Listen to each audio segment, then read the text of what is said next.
What's going on YouTube? Welcome back to a brand new video. So today, gonna be making a new type of video, something that I've never done before, something that's been highly requested, and I feel like now is the perfect time for me to do it because I am live streaming on Twitch every morning. So the YouTube community doesn't really see me every morning as much as they used to, and a lot of people on YouTube are probably wondering like, what the fuck happened? Like, where are you, Don? Like, are you even trading still?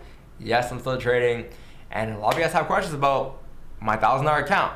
Or for those who are updated with me are asking like, why am I on a $1,000 account? I always get that. Every time I'm on Twitch and I live stream, someone comes in and says, yo, what happened to your account? So I'm gonna get into all of that in this video. But yeah, like I live stream every morning on Twitch at 8 a.m. Eastern. So twitch.tv/Don Overseas. All right. I'll put the link down in the bio if you can click on that and hit and follow me up. But yeah. So basically the reason why I have, so let me go straight into the account first here. So we started a $1,000 account in February, right? The reason why we started a $1,000 account was, and this was before everything happened. And I explained this before in the past. I think I even did a story time on my second channel, Donvo Live channel.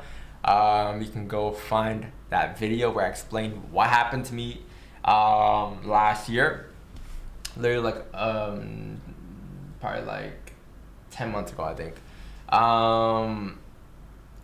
Wait, no, 14 months ago, a year and 2 months now basically. But ever since the gunpoint situation, I felt a little uncomfortable showing my balance. So I think it was like in July last year, before anything happened, before anything, I stopped showing my balance already. I was telling chat how like I don't feel as comfortable as I used to, especially since my account is growing and I don't have, like when I first started trading showing my account, it was for transparency reasons. It was for like, okay, chat doesn't believe that I can actually trade. And also on top of that, I just wanted to show chat that anything is possible, any strategy is possible. As long as you're consistent, you're disciplined, it'll all work out.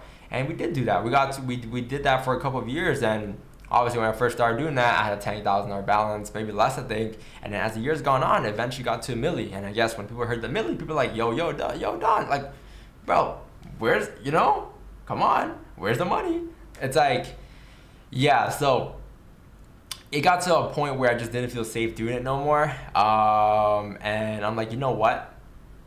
When I first came back on YouTube, in January, I said, hey, I'm not showing my MT5 no more, right? But I did that for about a month, and I just didn't feel comfortable not showing MT5 at all. I just felt like I wasn't really like, I was still trading on TradingView. I was still showing my charts up on TradingView, my P&L, or not my P&L, sorry, my RR, right? My win, loss, my stop loss and TP whenever I did take a trade on TradingView, but it just felt like illegal. It just felt illegal for something for me. It just felt like it was something that like something was missing.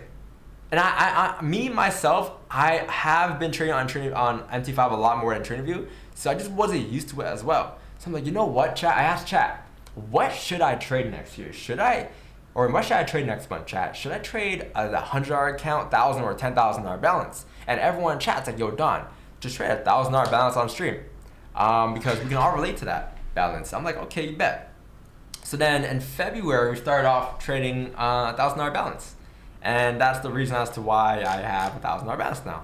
I'm obviously still copy trading over to my other accounts, but that's why this account isn't like a flipping account for me. Like I don't think of this account as like I'm gonna flip it to like $1 million, I'm gonna flip it to like 20 million. Like if it happens, it'll happen, right? But I'm not looking to like aggressively flip it, like go full send, full port with it. You know what I mean? But yeah, this account, I started this account on February 3rd, 2025, which was like basically 2 months ago. And the account currently sits at $1,301.64 with $79.80 in withdrawals. So every month I'm withdrawing 30% of my profits, and that's how it's been. So every month just withdraw 30% of my profits and then go on from there.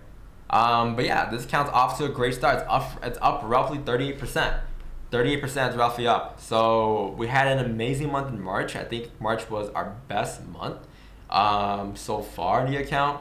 and it was a 30% month, roughly 30% month. This month so far, we're off to, I believe, let me check real quick actually.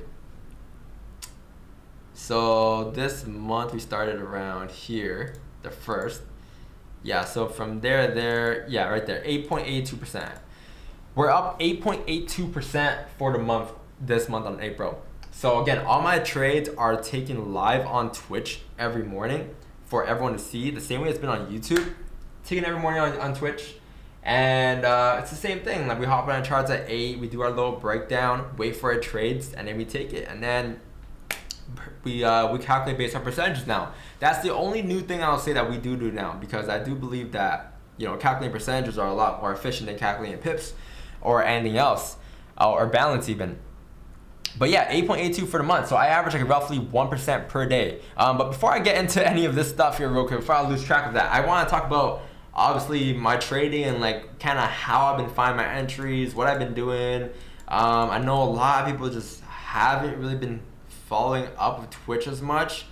I can understand that, but because YouTube was the base plat, right? YouTube was definitely the base plat, but it's the same trade, chat. It's like I'm still using the higher time frames. I'm using the higher time frames every morning. When I do my analysis, I'm doing like the weekly down to the daily, the 4, 1, 35, 15, 2 to 1. That's something new as well, that the 1 minute is now being used a lot more. Obviously, in these conditions especially, the 1 minute moves crazy fast.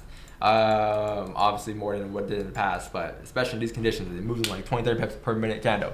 But yeah, like let's go take a look at some of the trades that I've been taking. Like this morning, like for instance, we took some sells on gold, right? And it's been pretty volatile. Obviously, with the last 2 months, or even the last entire year, you came up in mid all-time highs. And then today, or the last couple of days, you've been pulling back here. But you can see, like this morning, I took sells here, and I think we took this off. If I'm not wrong, I believe we took this off of like the 5 minute time frame. So, or no, the 1 minute time frame.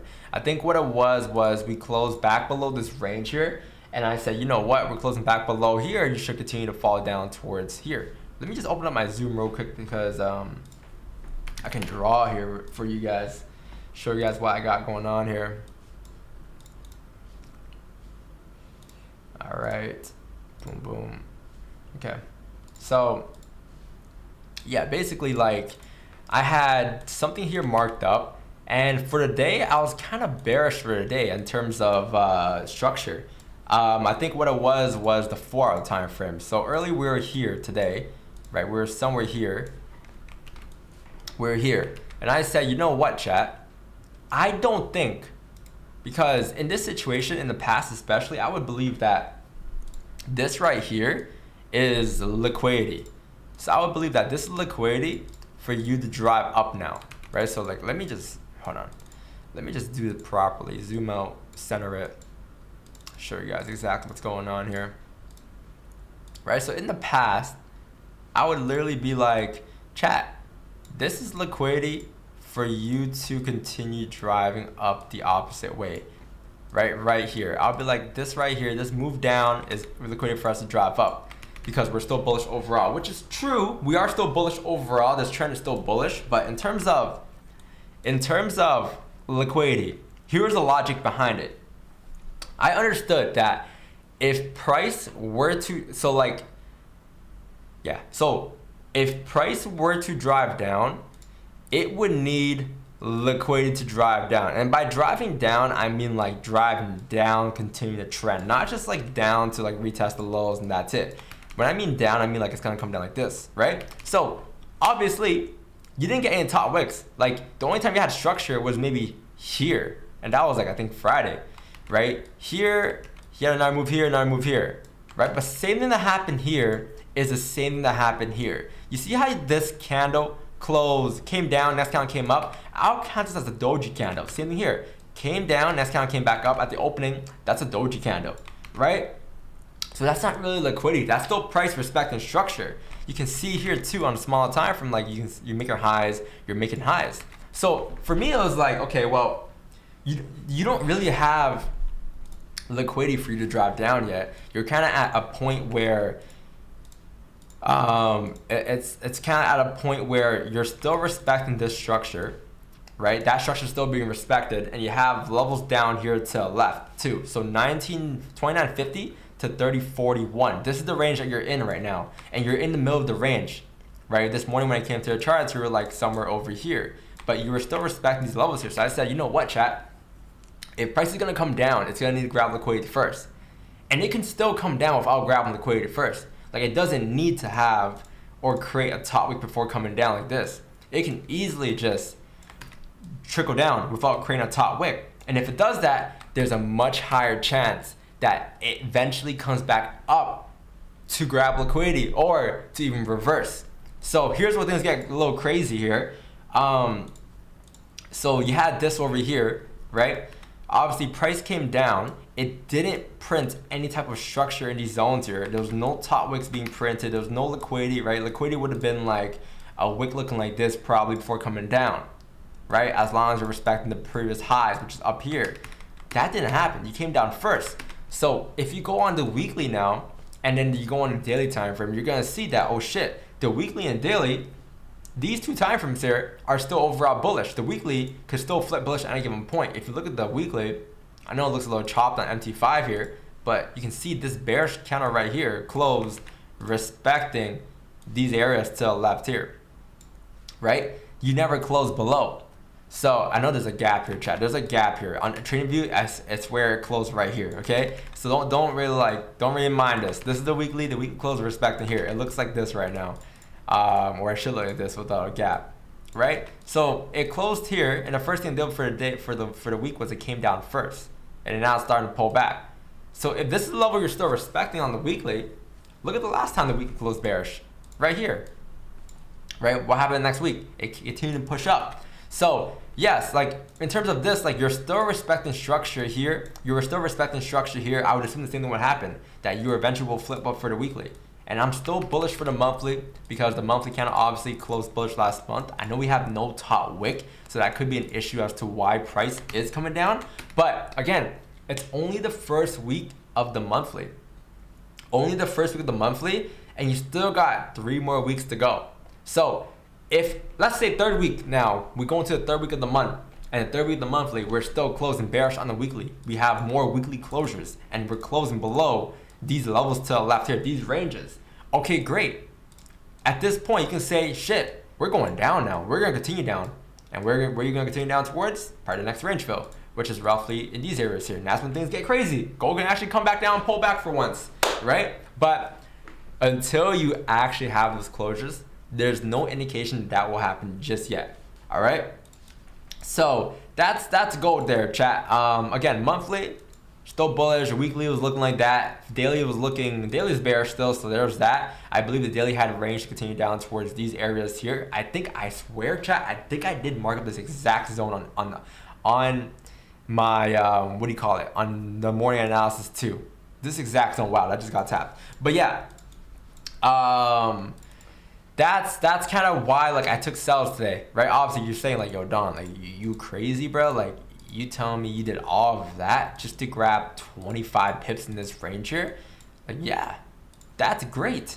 I did all of that to grab 25 pips in this range here. I can call it a day and come back tomorrow and do the exact same thing now. I don't gotta sit here, scalp the entire day. I don't gotta sit here, trade the entire day, and look to grab the entire move from top to bottom. I can just grab a piece of it, come the next day. Again, this move today, yes, it was 25 pips, but what percent did I make? What percent did I make today, chat? I made 1.52%. That's, again, for me, that's my daily average being met. So whenever I do meet my daily average, more times than not, I'm gonna call it a day. And if you look at the past history, we've been meeting our daily average pretty often. Obviously, it's been more volatile lately, so it's been a lot higher. But yeah, daily average has been met. And for me, it's like, that's enough. I don't need to sit here the entire day and grab the entire move, right? But same thing as Friday. This is Friday's position, same thing. Grab the piece of it, same idea probably. I think my idea was close below here, ending below there. Should give you a pop straight down further towards like these areas down here. And then I grab a piece of the move, and that was it. Grab that piece. stops to break even, trail stops in profit. That's one thing I do now, though, chat. I do trail my stops in profit a lot more often. And again, our TPs actually get hit now. So in the past, our TP would never get hit. We'll always close before. But our TPs are set at a more logical point now. You can kind of see the scenario of the trade. TP hit, TP hit, TP hit, TP hit, TP hit. They hit pretty often. They hit pretty often. Like I'll say like it went from being like 5 to 10% of the time being hit to like now like a 45% chance of it being hit now. Because we set our TPs at a realistic point now. We're not just setting it just for the RR, right? We're setting it at a realistic point. So that's why TPs are a lot more precise than what it used to be. Same thing on Friday though. Yeah, again, took that sell down. That was 20 pips, great. Now Thursday, I want to talk about this trade here on Thursday because this trade on Thursday was the one of the times where we're in drawdown. I think this was like maybe the biggest drawdown we've had so far for the year. So it was obviously 3 positions. Right, so we took the first position here, and the reason I took this first position was because there's levels to the left here that I was paying attention to. Now I'm like, you know what? This is the entry I've been taking all year too on stream. It's the wick entries. It's the wick entries expecting that first initial rejection. So what that means is like I'm looking for the wick entry. I think my first area was around here, but I didn't grab this position for some reason. I forgot why, but whenever you drive without structure, you're expecting price to bounce off of major zones as a reaction, as a little higher low. If you were to drive up, you need the higher low to drive up still, right? So you can see prices drop all more without structure. So I'm like, you know what? I'm not in these buys here. None of my business. I was looking for sells. I think the only sell idea I had was maybe in these areas here for the morning session, and then late NY session, like around like 9:30, I was looking for this. Price came up, didn't create structure on the way up. Maybe this, but barely any structure, no liquidity. Took a wick entry there. Boom, first position. Second entry. Boom, second position, right? And my stops, I believe, were the 4 highs, which was like somewhere up here, like 31.46, 31.40, yeah, around there, 47, right? So when I use my stops, I'm looking to use stops based off like the most logical zones. I'm not really worried about how many pips it is. I know how much I'm losing the trade based off of that. But I'm using 4 structure or like daily structure for my stops, right? And I had a stop up there. So when price went into more drawdown and tapped my actual strong resistance, I'm like, oh, cool, perfect position. Right, another position pineapple there. Basically, what I'm just expecting on price to do is even if it were to drive up, you're expecting a bottom wick to be created like that. And that's the reason behind it. And this is something that we've been taking all year long. Again, very high win rate trade. I'll say 85 plus. I can go back to my journal and show you guys the trade. But yeah, wick entries, looking for that first initial reaction. Chat, you have to come to the Twitch streams, bro. Like, we've been like, not even in terms of trading, but in terms of breakdown, in terms of precision, it's been on a different level this year. But you can even see here, over here, you have these areas that got rejected, and then when price came up further, I couldn't take any more positions. I wasn't looking for anything here. I told chat that the reason why I'm not looking for anything here because I'm afraid. I think at first I did have potential ideas to take sells here, and then I told chat, you know what? If we're creating these lows here and lows here, I don't know if this is the best position to take. I believe there's a chance it can just fly straight through. So then I told chat, you know what? If you close above here, I'll manage risk. I'll close off earlier than my stop loss. I'll manage risk. However, if you close respecting, then I'll still be in. And I also told chat in that moment too that if you do come back down here, back into the ranges here, then guess what I'm gonna take?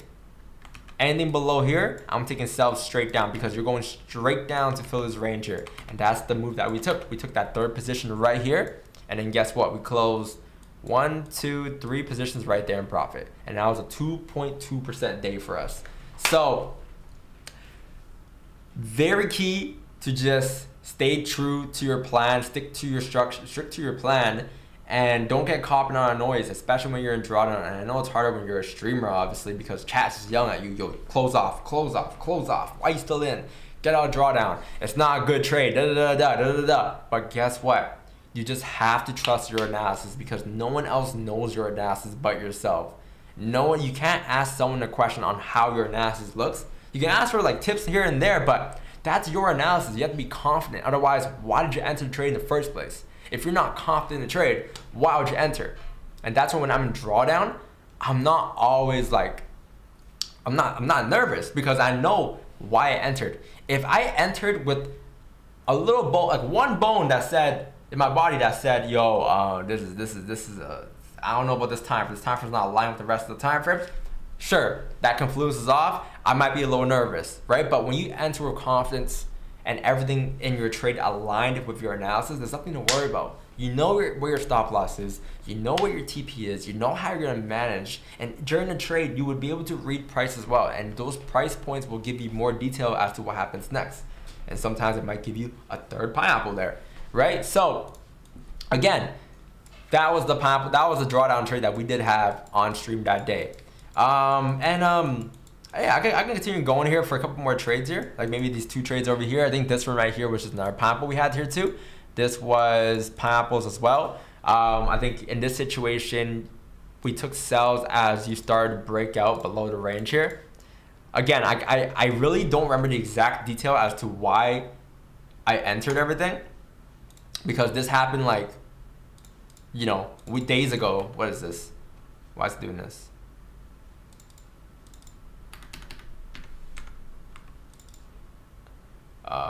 Search. Okay. I can't like give you guys all the details. It was, like, the breakdown happened on stream that morning, and then we took trades off of that, right? So I can't just remember all my trades here. We take like one position roughly per day. But I think this one was just like, I think what this was, I forgot what time frame it was, but I think it was the minute, if I'm not wrong. I think there's a level here that we had marked up here on price, and we said how, okay, well, if we're closing below these areas here, you should get a spike down. So then as we closed below, I took this entry, and then we took pineapples because, again, when price is pushing back up here, there was no structure, and you need structure to continue up. Like if you continue up, you're not just gonna go up like this, right? It's gonna go up like making higher lows, higher highs, higher lows, higher highs, higher lows, higher highs, higher lows.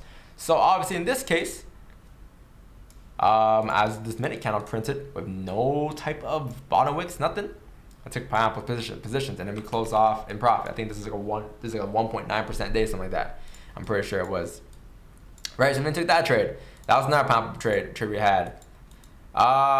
This one right here was another pineapple we had. But I want to go over a regular trade with you guys real quick. But yeah, this is just another pineapple we had. Took buys there. Price came down. Again, was expecting price to continue up still. Took a pineapple position there as he came down, tapped into these areas here, and then closed off in profit. I think that was like a 1 point something. I think for this account, like there's only like 4 pineapples, and there happened to be 3 of them in the same week. But yeah, this trade right here, I just took positions based off of, these were buys. So I think what we did was we took them off of the fact that, nope, these were sells. I think these were sells, right? I think we took these off of the fact that price was coming down and then pulled back up. There was no structure. So then we expected price again to create a bottom wick before continuing up if it were to drive up. If it were to not drive up, then it will obviously be in our favor. If it does, then again, still in our favor because you have that advantage point. So then we took positions from there. I think this position was roughly 16 pips there, and then that was it. So again, our trades are very similar. Like we're just looking to see if there's structure being created. If there's not, we're taking advantage of that wick entry. If there is structure, then we're looking to take that breakout. And yeah, chat, again, these sells here, these are just straightforward sells. These sells are just closures below the ranges, momentum sells, boom, boom, same thing there, right? So again, that's all I've been doing on my streams every morning. Everything is just broken down live on the live streams and then taken on the live streams as well. And yeah, I'm sorry if I'm yapping here, but that's basically all we've been doing, chat. Really all that we're doing. The only adjustment we didn't make this year, chat, the only adjustment that I didn't make throughout the year was at some point this year or at the beginning of the year, I realized that my stops were getting stopped and then trade was still going in profit. And not only that, that wasn't the reason as to why I looked more into it. It was the fact that I think at some point, end of last year, this year, I adjusted my stops to be smaller than what they used to be. So I don't want to go off of pips because it's really off of structure, and I don't want to confuse you guys. But we went from like using in the past the 4 hour to the daily to using the 30 minute, the 1 hour.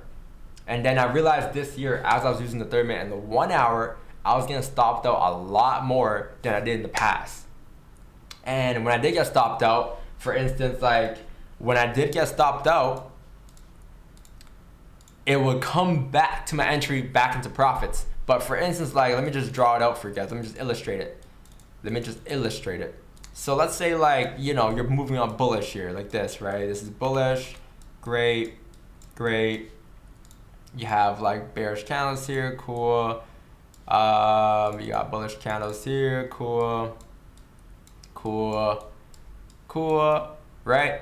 So let's say I take a buy right here, right? That's example. I take a buy right there. My entry is like roughly here, and my stop loss is like roughly, let me draw one more thing here. My stop loss that I started a year using was here because that's the previous structure zone, or here. Let's put here. This is more logical actually. This is probably 80 pips. So let's say I take a buy there, entry there, stop loss here. I realized that, let's say I took a buy and it was the high, price came all the way back down here like this. This is still respecting the previous liquidity zone, which is right here. This is the previous lower wick that was being formed.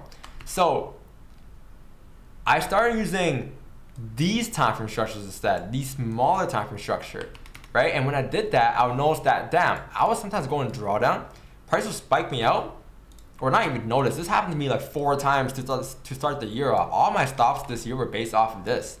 And then we come back up like this and to continue up. And I realized that, damn, I'm getting stopped out before structure is actually being broken. And obviously using these stops here, the liquidity stops, your stops are a lot bigger than what they usually are, but you have a much stronger stop loss. And ever since we made that switch, we did a whole simulation session, which I did do on my Twitch live with my chat, and we tested out small stops with bigger stops, and bigger stops won. Bigger stops, I don't think we took a loss that entire simulation. And ever since that day on simulation, we've been crushing it, like literally crushing it, adjusting to the newer stops. So sometimes that's just what trading is though. Sometimes you just need to like make those adjustments in trading and continue to improve your strategy. Again, your strategy will always change over time as the market changes, and it, not change completely, but you will have to adapt to the current conditions. And sometimes part of doing that is doing those simulations, back testing, forward testing, and adjusting small minor things, because that's what it's really all about in trading. That's how you continue to progress, right? Just making small adjustments at a time. So yeah, that's the year for me so far. So again, it's been a pretty good year in terms of trading so far. Let's keep it up. I haven't done anything different aside from just, you know, improve my discipline, improve my patience, and wait for my setups, take them with the higher time frame and the smaller time frame, and then that's it. Just rinse and repeat daily. All right, so yeah, man. Chat, hope you guys enjoyed this video here. I know it's been like a 28-minute video, and yeah, I'll see you guys on my Twitch. I'll see you guys on my Twitch channel, okay, chat? So love you guys, bro. Appreciate y'all. Appreciate everyone that's been on Twitch with me. Appreciate everyone that's been fucking me on Twitch. It's been great vibes over there. So we still stream every morning. I'll multi-stream here and there on YouTube, but Twitch is my streaming platform. And let me see if I can be more consistent with these videos here. I want to see how this video does on YouTube. Hit the like button, sub to the channel, show some love on it, share it, and things are looking good. So chat, love you guys, bro. I'm gonna see y'all in the next video. Peace. Wait, hold on. Did I go over the journal? Yeah, I went over everything, right? I went over how the journal is what I use now, or is that the other take? Did I go over in this video? Did I go over in the last video that I made? I took 2 takes of the video so far. It's my second take. I think I went over it already, right? I don't know, but if I didn't, there'll be a separate video. Ha! Laters.